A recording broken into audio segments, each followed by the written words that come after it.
Dave Farrow from Farrow Communications here on publicity and anecdotes. So if you're doing an interview, and I don't care if you're an author promoting your book or you're a politician dealing with a scandal or a tech bro trying to launch a new app, this is applicable to any time you're going to talk to the media, go on a podcast, do a YouTube thing like this even.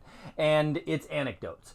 Your anecdotes are like ammunition when you're going to war when it comes to doing an interview. And here's really why. It's skepticism. The vast majority of people are skeptical of everything that they see on the internet. You're probably looking at me right now going, I'm skeptical of this guy. What? He looks kind of shaky. What the heck? But the fact is that the internet has allowed a whole bunch of bad actors to be able to pretend that they're good. So your skepticism is really healthy. It's something that you should be skeptical of everything you see and hear. When you're doing an interview, and let's say you are the real deal, you're a really good author, you have a really good story, or you have a really good important point to make, maybe you're advocating for some charity or some group, how do you actually get your message across? The one answer to skepticism is an anecdote, and it's not scientific necessarily, but we're not doing a scientific study, are we? We're trying to get attention in the media. What an anecdote does is it speaks in the past tense about something that you're doing. So if you have some claim that you're making, and everybody's making a claim, by the way.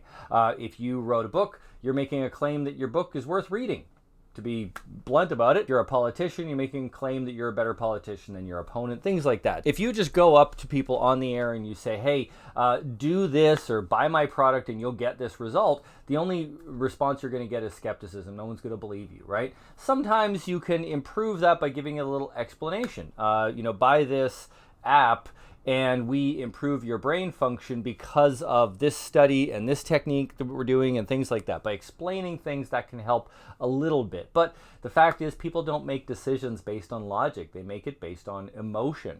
And by far the best way that you can make any sort of claim when you're in an interview is by doing it in the past tense and talking about an experience, talking about a time that you did something. Now, I know a lot of scammers, they take advantage of this, so also use this video as an opportunity for you to tell fact from fiction when somebody's trying to manipulate you. But I always tell all my clients that what you want to do is look through your customer base and find real anecdotes that are impressive and powerful, because that's what people respond to. So what's an anecdote? It's a story. It's a short story that just explains what someone did with the product. I made millions of dollars selling memory products in the past. If you ever looked that up, it's kind of a great start to my career. And I was in the position where I was explaining to people, hey, spend over $100 on me and take this course and learn a bunch of stuff and you'll have a better memory. Talk about a claim that was hard to substantiate, right? But then when I told them how I was diagnosed with ADHD and dyslexia, and I went from the bottom of all my classes to the Guinness Book of Records, then I have some anecdotes that back it up. Now, the key was to not talk in the future tense. That is the first instinct that we all have when we're trying to explain some product or invention that we've made, some book that we made. Oh yeah, buy this book. It'll be so entertaining. It's a real page turner. You'll love it. It's the best thing since whatever other book you're comparing it to. And nobody responds to that. But if you say, hey, this other person who's similar to you bought the book, they read it, they loved it, they enjoyed it, then you probably will too. That is much more convincing. So I've got a lot more about anecdotes, about how to craft them and how to put them together in my course, Nail the Interview. But I just wanted to get that out there right now. If you've got an interview coming up and you're nervous or stressed out, work on a couple of short little stories, no more than 3 sentences at the most.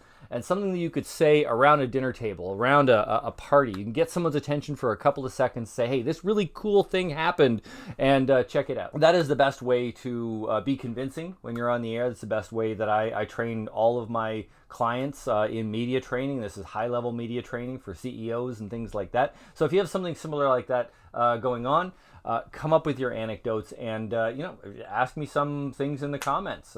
Contact me directly. I'd love to give you some more information. If you're interested in kind of getting the masterclass on this, check out my course, Nail the Interview, in the information below.